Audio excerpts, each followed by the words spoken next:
Welcome to the Executive Excellence webinar series. We're excited to have you here with us. This is a series crafted specifically for top executives and leaders like you, providing strategies to help you excel, adapt, and thrive in times of change. Welcome everyone to our second Executive Excellence webinar. Today we have an incredible opportunity to hear from two seasoned leaders whose combined experience spans some of the most transformative organizations across various industries.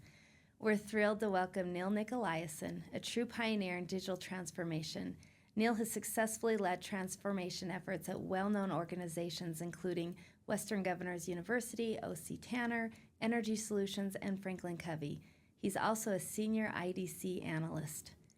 Joining Niel is our very own CTO, Mel Tingey. Mel has been instrumental in driving innovation and transformation at organizations like the Church of Jesus Christ of Latter-day Saints, OC Tanner, and Henry Schein.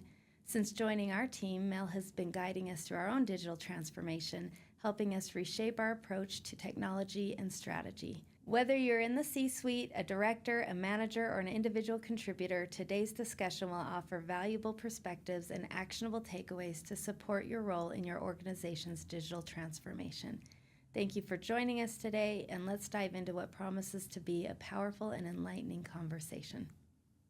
Hello, my name is Mel Tingey. I am the Chief Technology and Strategy Officer at Software Technology Group. We're a software consulting firm located in Salt Lake City, Utah, serving clients all throughout the United States. Today, our webinar is on the topic of digital transformation, and with me, I have Niel Nickolaisen, who I've known for many years. He is currently the CIO at Boart Longyear. Did I say that correctly? Yes, you did, Boart Longyear. So we've worked together in a number of capacities throughout the years. At OC Tanner, we worked really closely together. Yes, we did. That was a great experience. So, well, listen, to get started, we'll just be asking each other questions today. I think both of us have quite a bit we can offer, you a lot more than me. But I'm really grateful that you're here with us today, Niel.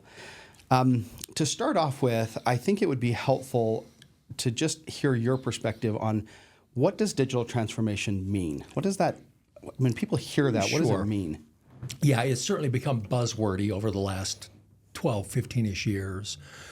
To me, digital transformation is this notion that through technology, we can or should or must transform the way we run our businesses, organizations, whatever. And I think there are a couple of phases to it. The first real big phase was driven by SMAC, Social, Mobile, Analytics, and Cloud. Prior to that, organizations use technology primarily for transaction processing, not really affecting operations or the customer relationship, all the things that you do now with technology. So social, mobile, analytics, and cloud came along, and suddenly now we can do all these things with technology we couldn't before. We could personalize the experience. We could optimize things through analytics. We could make better decisions by gathering additional data and doing more detailed, in-depth analyses. And so we started to see a dramatic change in how organizations use technology. And now we're in the early days of what I call the second phase or the second wave of digital transformation, where in the past we've had artificial intelligence, but it was sort of hard to reach. You have specialized skills on your team and your company available to you to do natural language processing, automation, and machine learning type things. Well, now, for the last 2 years, we've lowered the barriers to the use of AI through Gen AI. And so I think we're going to see another wave where now AI is embedded into and part of all the other social, mobile, analytics, cloud transformations that are happening. And after that, who knows? By that point, the humans will be replaced, and I don't care anymore. So I just don't care about digital transformation after that. But if you really think about how the way we conduct business, the way we run organizations, the way we interact with customers, the way we develop products, it's changed dramatically since digital transformation first came in, 10, 12-ish, 15-ish years ago. Yeah, I've seen the same. It's a fascinating kind of concept or thing to think about when you think about, that CEO sitting back, realizing that his company has kind of languished or really not kept up for a variety of reasons. there's also kind of a difference in that transformation space, whether the company is a non-technical, that they generate revenue through non-technical means, or if they are a technical company. I've actually worked for organizations who their go-to market product is technical, but yet their core code base is 25 years old. And so they're just as much in desperate need of digital transformation as a non-tech company. So I'm just curious in the context of what you said, because I see it as well. The AI space it's kind of almost throwing everybody for a loop. It's kind of causing even the most technical people to be a little paralyzed, and it's for sure causing non-technical people to feel that there's even a greater divide in the space with regard to IT feeling mystical, like feeling like, gosh, I didn't make sense of it before, and now it feels even more scary. So when you think about, like, before we get into even some of the other questions I've got, you kind of sparked some thinking in me. I'd love to hear your perspective on even that CEO who's sitting there going, my gosh, I was on the verge of starting something a couple of years ago. We stopped because AI started to get into the conversation, and now we're even more paralyzed. Yeah, it's an interesting thought, and I've seen some evidence of that. And my analogy is, 3 years ago, I wanted to buy a flat screen TV, a 65-inch one, but I knew if I waited a year, it'd be cheaper. And I knew if I waited 6 more years, it'd be free. But I would have missed out on the entertainment I got from buying it 3 years ago. You know what I mean? Oh, yeah. And so you can always wait, but the problem is while you're waiting, things are changing behind you. And one of the characteristics of the first wave of digital transformation was we increased the pace of change. Technologies change more quickly, competitors change more quickly, everything changes more quickly, customer attitudes change more quickly. The longer I wait, the further behind I am. And I think it's the same with AI, where my recommendation to people is do something. The reason you do something and not wait is because even if right now we're in what I call the cloud of dust phase of AI, at least by doing something, what am I learning? I'm learning I've got to do a good job of managing my data. I've got to do a good job of validating models. I've got to do a good job of understanding what probability means as opposed to certainty. So I'm learning lessons I need anyway. So start with something. One of my best AI experiences in my life, pre-Gen AI, using machine learning, was we had this huge opportunity, we thought, recognized we didn't have the data we needed to pursue that opportunity. But we did have a subset of data that would deliver incredible value. And we used that early pilot to learn everything we needed to know about what data we needed for that pot of gold we went after. Had we waited until we were, quote unquote, ready for the pot of gold project, we'd still be waiting, to be honest. And so I just don't think people can afford, if you look back at wave one, SMAC, what happened to those that waited? They became obsolete. A lot of them are gone. Yeah. What happens if I wait now? I risk being obsolete because somebody's doing something that I either compete with or will compete with in the future. Yeah. Did I even answer your question? Absolutely. Well said. I always wonder that because I start rambling and I never know. I kind of lose track of what the question was. No, I feel like you answered it really well. So let's switch, or not switch, but let's kind of move to the next kind of area of digital transformation and talk specifically about the role of leadership in driving transformation. And I want you to kind of talk down the path of the two most important roles, the role of the CEO and the role of the CTO or CIO. Right. We're going to kind of use those terms a little interchangeably, CIO and CTO. There is a distinction in the industry, but for the sake of this conversation, we're just going to say CTO. And that's fine with me because I think it applies to both. Yeah. The roles have really started to blend over time. Yeah. Because even non-tech product companies are developing technology today. Yeah. So I have spent my career doing transformations, some digital, some non-digital. And as I think about your question, to me, I think you've got a couple of choices. One is the CEO recognizes that something's missing. There are opportunities they can't pursue. Competition's beating them badly, and more digital competitors are beating them badly in the marketplace. They're getting feedback from the customers that say there's a feeling like you're just behind. So the CEO articulates the need. The CEO articulates the why. And then the CTO is the one who can deliver because it's based in technology. The other option is the CTO identifies the need, articulates the why, and the CEO supports. I don't think that is as successful, but it can be done. Mm-hmm. But in my perfect world, the CEO defines the burning platform and then has got a technologist, a really good technologist, who's not just good from a technology perspective, but also really good from a business relationship and change management perspective. Because transformation, I was once hired by a company to transform their technology. What they didn't realize is we had to change the fundamental business model, the sales model, the compensation model, the performance management model. We had to change everything as we transformed this company. So you need a technology leader that knows the impact, the implications, and what needs to change across the entire enterprise, rather than just somebody who, go build me some better software. Mm-hmm. That's a different thing, and I'm not sure that's transformation. And one of my other pet peeves on the term digital transformation is a lot of people use that in the sales cycle, and what they mean is, buy my product.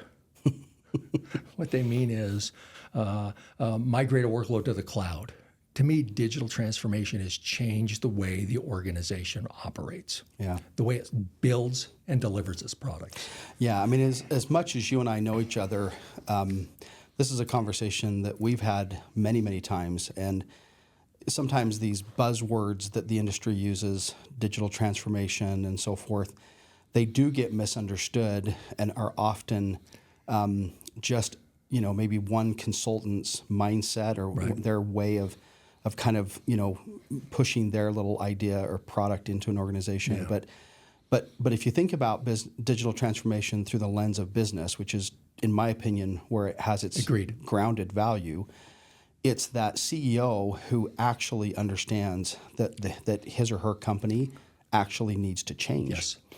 And I have personally also seen what you just described, where when you start actually thinking about, new technology, new mindset, approaches to technology and so forth, in order for that to be successful, all parts of the business start to have to be modified. Yeah. And so the role of that CTO has to be somebody who is incredibly talented at being both a diplomat, a caretaker, a change agent, but also pretty strong in not losing sight of the actual goal.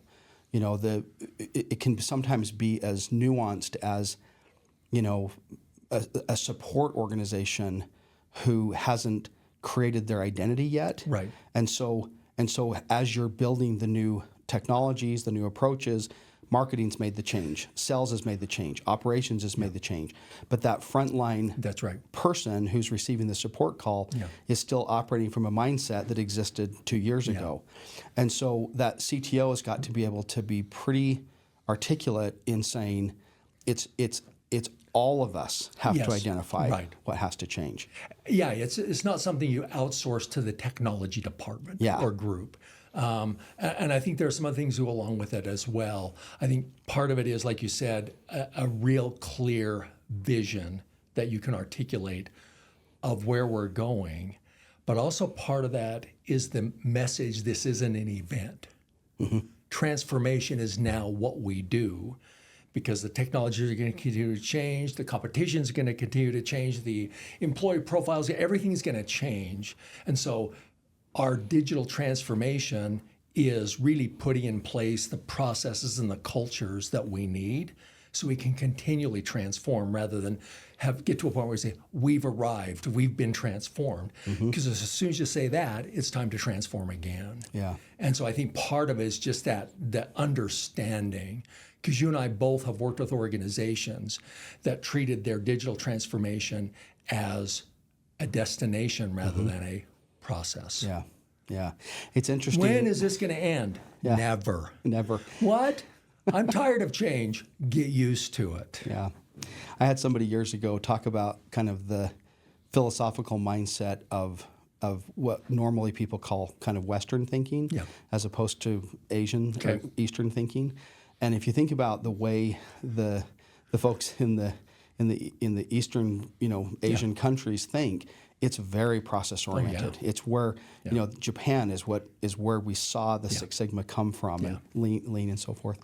And as in our Western society, we really are event driven. We are. We like the big event, and so breaking that mindset that this is now our culture, we're going to hit plateaus and little milestones. But we will never be done. This is going to cycle over and over and over. Yeah, I don't know how many times I've had the conversation with CEOs and boards of directors and executive teams. They ask, when are we going to be done? I said, well, just so you know, what we're working on now is just the platform we're going to use to change going forward. Yeah. This is just the first step. And they get a little disheartened by that. Oh, it's so much work. Yes, it's so much work. But without this foundation in place, this process, technology, and cultural foundation in place, we're not going to be able to advance like we need to. Yeah. This is our starting point. This isn't the end. Yeah. We worked with one organization. I had the opportunity to meet them back 6-7 months ago. And the CEO, when he articulated the rationale for stepping into some change, he said, and he's been the CEO for quite some time. This is a very, long-term company. Sure. I think they've been around for 40 years. And he said, we are hard to work with. Yeah. Where, 20 years ago, we could turn around a bid, a quote, in 2 to 3 days. Yeah. Now it's taking us a month. Yeah.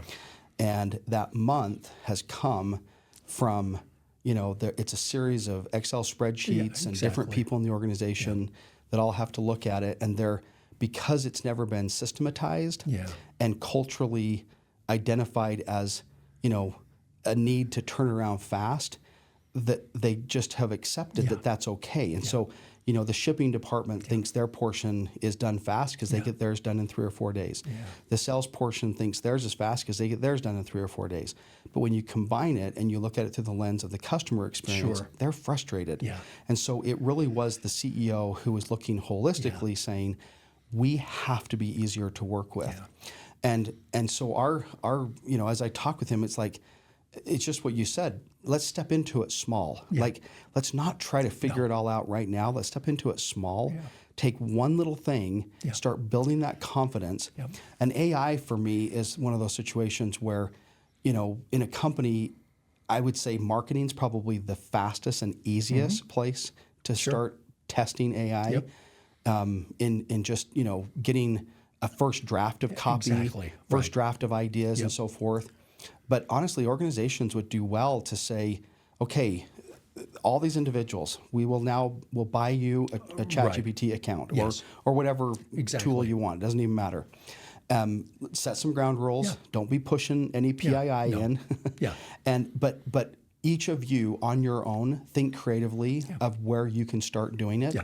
And in 2 months, let's come back and let's see what we've learned. Yeah, exactly. Because rather than trying to figure out the end state, let it start to bubble up. Let it start to be a place where people can go, oh my gosh, I've been a part of this. I'm actually participating in how AI is going to work in this world. Because the barrier to entry right now, so low. It's so low. It's so incredibly low. People do not have to be technical. Yeah, you're tapping in. One of the things that Gen AI did and does is really democratize access to advanced technology. Yeah. It's crazy advanced technology, and you can do it by typing a few words or saying a few words. Mm-hmm. It's really, and I think that's over the next few years, we're going to see that get embedded into almost everything we do. Yeah.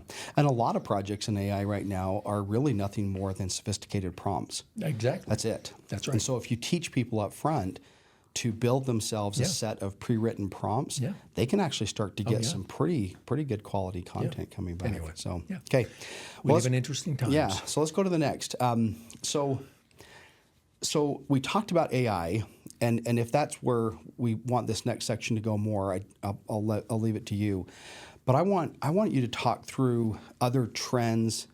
You know, definitely stay on the AI topic if you want. If there are other things that you're seeing with regard to drivers of digital transformation trends, what are you seeing? Sure. I think, as I think about this, one of the things I always, because you even talked about, there are the technology product and service companies and then the non-technology product and service companies. And I always worry about those non-technology companies thinking that digital transformation or AI transformation doesn't really apply to them. But I think we're at a point in our lives in the marketplace where, independent of the product or service that we provide, whether it be for profit or not for profit, our customers judge us on the elegance of their technology experience with us. Mm-hmm. And so I think some of the trends we're going to see have to do with what can I do to improve the customer experience? And there will always be, even though there will be ebbs and flows, there will always be competition for great talent. What are we doing to make an incredibly compelling and elegant employee experience? And then what can I do using technology to improve the creation and delivery of my products and services? And I think those, to me, are the drivers of digital transformation or any transformation we do. And every day, some smart person somewhere develops some new tool or technology that I should be considering. And so I've got to have some mechanism outside of AI, because AI is going on, but so is everything else. It's not like the advancements in social, mobile, analytics, and cloud stopped because AI showed up. So I've got to be thinking all the time ahead of everybody else. What is an elegant experience? What is an amazing product development and delivery process? And how can I leverage technology to do that? And what we'll see is, especially with AI, faster pace of change and much more personalization and insight, because AI allows us, we were doing pretty well before AI, but AI allows us to get really fine-grained in understanding what is important to Mel and how is that different from what's important to Niel. And that's just going to get better and better and better, whether Niel and Mel are customers or employees. I like that. I had an experience a couple of years ago where the organization, they were a technology-based company, had no mobile product. So their code base was rather old and very successful, very profitable, no mobile offering. And the topic of mobile had kept coming up in multiple different scenarios, and they kept saying it's not a need. They're not. Nobody's demanding it, and finally, an individual who was on the team found a place, not only where mobile was needed, but it became a differentiator. Yeah. And the differentiator was fascinating. It was these high-end individuals using the usage of the product kind of went from like admin level for scheduling appointments. Taking notes, sending out marketing material, more entry-level kinds of activities. But there was a role where highly educated, individuals who had to validate, medical information or other kinds of things. There was always this frustration of where they would need to actually go in and approve. Looked at building a mobile offering, allowed these individuals to do it offline. Yeah. Half the time, what we found was they were doing it, in the evenings while they were watching TV, Netflix, or whatever. But it created a record in the system where they read the record, approved it, And that mobile offering created differentiation Yeah. in the product offering. And so, to your point, there's always someone out there building a better mousetrap. There's always someone out there looking. Yeah. And I know of situations where salespeople, for example, will interview, and interviews are always a two-way street. You know, whether you like it or not, even though as the company you think you're interviewing them, the candidate's interviewing you just as much, and the good ones even more so. And this individual said, I won't go further in this conversation until you demo for me the tools I would use for logging my sales calls, for creating bids. You know, show me what my life is going to be like. And the individual, it was fascinating. She'd interviewed with about 5 different companies. 3 of them, she got done with the demo and said, I'm not interested. I can't. Too much time, too much effort. I can't even imagine. I couldn't even be a salesperson. I'm going to spend all my time in these tools.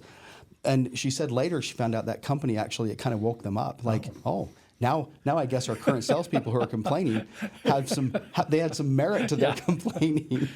But it was so interesting what you just said. It sparked that memory in me, how really employees, the really good ones, they're savvy to it. They're looking for that. And the other thing that sparked in me was a company right here in Utah, Filevine. Think of the legal world. And how they've found a niche for using AI to generate first draft of cases, legal documents, by actually reviewing adjudicated documents. So they're not reviewing the internet. No. They're reviewing actual adjudicated, agreed upon documents. And they're finding that the qualitative nature of those is so high, law firms can't buy it fast enough. Yeah, it's fascinating. But I'm not sure if this is on your list of questions or not, but you do bring up, and you brought up a couple of times, I think, this important point, which is one of the characteristics of our modern society is rapid pace of change and uncertainty. And part of whatever we're doing from a transformation perspective has to recognize not just the new stuff, but how do I clear the old stuff that's stopping or blocking me out of my environment, out of my world. So there's a modernization component to transformation that I think a lot of people either ignore or don't address soon enough. Because you've got to be actively looking for anything that slows us down and move it. Just get it out of the way. Very well. Because otherwise, your whatever you're trying to do will be stymied in some way, shape, or form. Some of the worst experience in my life as an IT leader, technology leader, is where somebody has a great idea and they say, Niel, can we do this? And in my mind, I think, yeah, but it'll take 6 years because of the mess we'd have to clean up to get you there. Well, that's a good lead in, because that definitely is the next section. And I'd love to hear your perspective on what are common pitfalls, common challenges. If you're in that chair of the CEO, CTO, what are the things that you need to look out for? Sure. Number one, and as a technologist, I hate to even admit that I recognize this, is getting humans to change their behavior. Humans are a mystery to me. I don't understand them. I don't like them. There's nothing about them that I find compelling. But I've seen so many transformation initiatives, so many great ideas get stymied or stopped or blocked because people are comfortable where they are. And so you have to, and I've worked with enough big projects where they talk about, we need a change management initiative. Great. The change management initiative turns out to be a newsletter they send out once a week. No, you don't change human behavior. You don't change it with logic. You don't change it with communication. Human change is an emotional thing. And you have to recognize, I need to change the way the people think and feel about the work they do. And that takes time and that takes effort. And I've got a motto I've used for years that's guided me. It is, humans prefer the familiar to the comfortable, and the comfortable to the better. So if I'm going to get humans to embrace, not just accept, but embrace the better, I need to make the better both familiar and comfortable. She already talked about things like start small. Introduce people to the changes very, very early, before they're even made, so they get familiar with them. Have them try stuff out before they have to use it. Get them comfortable with the changes, because otherwise you build this passive resistance where people don't want to make the changes, because ultimately these transformations are never about technology. The technology works. Yeah. The technology can be implemented. The technology, I've done some amazing projects where the technology was a wild success and the project was a total failure. Why? Because we never considered how to make an emotional connection between the people and the change. Yeah, the motto I've used, it's pretty similar. Yours is more sophisticated, but my motto is, really, at the end of the day, we're in the people business, and the technology comes along for a ride. Yeah. And because when you focus first on the people, and they feel they're a part of it, Yes. and they are, it's not that, it's interesting because oftentimes at the very core of what they're feeling is that discomfort. Yeah. But to verbalize it, sometimes they're just like, hey, at the end of this, am I going to have a job? Yeah, right. And so sometimes it's like, well, I can't necessarily guarantee that. You might have a different job. Right. I always say along the way, I want to help you be as marketable as possible. Right. And if we as an organization are where you end up landing, great. Yeah. But if not, you're marketable to work somewhere else. Yeah. That way, at least they understand Sure. you're seeing the human side of what's going on. Because change is scary from the standpoint of people saying, gosh, I've got to feed my family. Yeah. I've got to make my mortgage. And when you at least start understanding and talking through the lens of, what the journey is going to look like, the time frame of the journey, sometimes people at the individual contributor role level, they just need to appreciate this isn't going to be a flip of the switch. No. Even if your job does go away, it's probably going to be 3 years from now. Right, exactly. And there's going to be so much lead time that we can look at different opportunities. This organization is large enough, we can absorb you into a different role. And so if they can feel along the way that their skill sets are improving, they are much more apt to say, you know what, I want to be on this change. Within the context of AI, I'm also a firm believer right now AI is scaring a lot of people because they think, is my job going to go away? I personally believe that in 5 years, for sure 10 years, jobs will still exist. Yes. But the people who have them will deeply understand how to leverage AI. I agree. Those who are out of work are those who have, in this time frame, become resistant to actually understanding how to use AI in their respective skill set. Yeah, I think if you look back, we've already gone through one of these major technology transformations with the internet and everything that came along with it. And you could say, well, a whole bunch of people, their jobs changed or they lost their jobs. But overall, the economy grew faster, bigger, and employment grew bigger. It's not like we displaced a whole bunch of people that haven't been able to find a job. You know what I mean? Yeah. Because the economy grew as a result of the productivity improvements that technology brought. And I think we'll see the same thing in AI. We'll see the exact same thing. Yeah. And so you say, okay, well, the person who did traditional marketing before digital marketing, they were probably at risk because they didn't learn digital marketing. And so I think you're right about the impact of AI. It's going to be very similar. Yep. So now let's switch to the measurement of success. And this one's fascinating because I think you and I are very aligned that, oftentimes when you measure success, people will immediately kind of jump to a place of, well, up front, I need to define what end state will look like. Therefore, I can get to a place a year from now where I can adequately measure in return in the rearview mirror what success, whether I've met success or not. because of kind of the conversation, I want to rehash it, but getting into a kind of a process mindset, how do you put appropriate success measures and not have the organization drive to event dynamics? Like because that's where I've gotten caught a couple times. I've had situations where I've been like, gosh, we're there. I've got everybody process minded, and then all of a sudden they're like, well, on April 18th, we're going to celebrate That's X. right. And I'm like, no. So how do you measure success in that? It's such a great question, because a lot of organizations are very metric driven, but never question the value of the metrics that drive them. Yeah. So during my career, I've changed dramatically from where I started. I started off with really detailed metrics to manage process performance. And really, I was measuring how somebody does something or how our processes are working. And I've shifted over time to be much more outcomes based.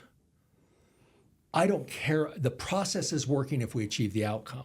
I don't need to measure whether or not the process is working, because I measure it based on its outcome. I'll give you an example, one we're familiar with. Major transformation, legacy company. Their win rate on new business had dropped to below 20%. Okay, that's a bad sign. That shows they're not competitive anymore in the marketplace. What's the reason for the transformation? Improved competitiveness. Okay, let's measure, but never arrive at, win rate on new business in our target market. And let's measure progress. Now, are the changes we're making helping us win? Yes, they are. And not just at the destination, but along the way. So if it's a quote unquote 5-year transformation, that's not the arrival, that's to put the foundation in place. We could measure that we were making progress on win rate over that time. Things like customer satisfaction, customer retention. I'm doing this because, but you bring up another good point. You never know when you start whether it's going to work. And so it's really hard. I think it's impossible to, I'm going to say, define a ROI on transformation, because transformation is a process that we're going to continue forever. Now, I may have some milestones I shoot for, giving my outcome-based metrics where I say, great, we're making progress.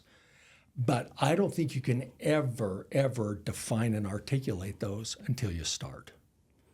I've seen some organizations get stuck and hung up on, so tell me what the value is going to be before we start. No, we're going to define the value by starting in small increments, validating some of our assumptions, measuring our work, and seeing, did this move the needle in whatever these outcome-based metrics are? I think that's the only way to do it, because otherwise you end up doing very little or the wrong things. Yeah, that's well said. You know, it's interesting with regard to measurement.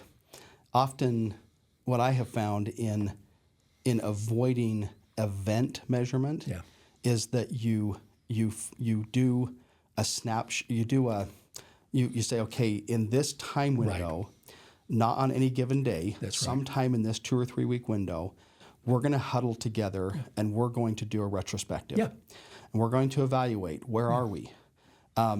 Sometimes out of that, you will identify some clear deliverables that have occurred or that will be occurring shortly. You have to be careful not to define that as, hey, now it's time to run around the building with the victory flag. But it's one of those situations where when people who are enjoying working together, who understand the kind of change that's occurring, get together in a reflective mindset, it's interesting how that actually is highly motivating. Yes. It moves, it pushes, it inspires, it pushes you to say, gosh, look what we've done in 6 months. If we tweak these two things, the next 6 months are going to be even better. That's far more motivating than some target you're shooting at. Than some project manager or that event mindset to say, you are only 92% complete. Therefore, you're not going to be measured as or deemed successful. Yeah, you're exactly right. It's this notion of how do I create a culture that encourages learning and experimentation? Yeah. And that culture you sometimes run into problems where the technology team, the product team, whoever you're working with, has that culture, but the organization doesn't. So part of my role as a technology leader has been to push to change this event, an ROI-driven mindset that says, tell us what it's going to do before I can let you start. No, we're going to learn along the way. Yeah. And we're going to be honest enough that if we try something in an experiment and it's clear it's not contributing, we'll stop. Mm-hmm. We won't go too far. We'll do an experiment that validates our assumption or invalidates our assumption. If it invalidates our assumption, we've invested very little. We can backtrack and try again. Yeah. And that's the culture, that's an organizational cultural mindset that I think is necessary. Yeah. And that what you're highlighting really is at the essence of creating psychological safety. Exactly. When that occurs, it's fascinating how it really will unleash even more creativity. Exactly. People are like, hey, I'm not afraid to fail. No. This organization actually wants me to be pushing. Yeah. And we're gonna, if we make a mistake, we're gonna acknowledge it quickly, back out of it. Yeah. That is actually a faster path to success. Oh, absolutely. Than to try to dictate this is what success is going to look like. Well, and especially because we're operating in an environment where we're talking about the employee experience, the customer experience, product and service delivery excellence. It is almost impossible to measure those when you start.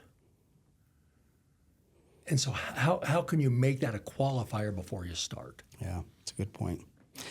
Well, Niel, I'm going to give you the final word. How would you summarize?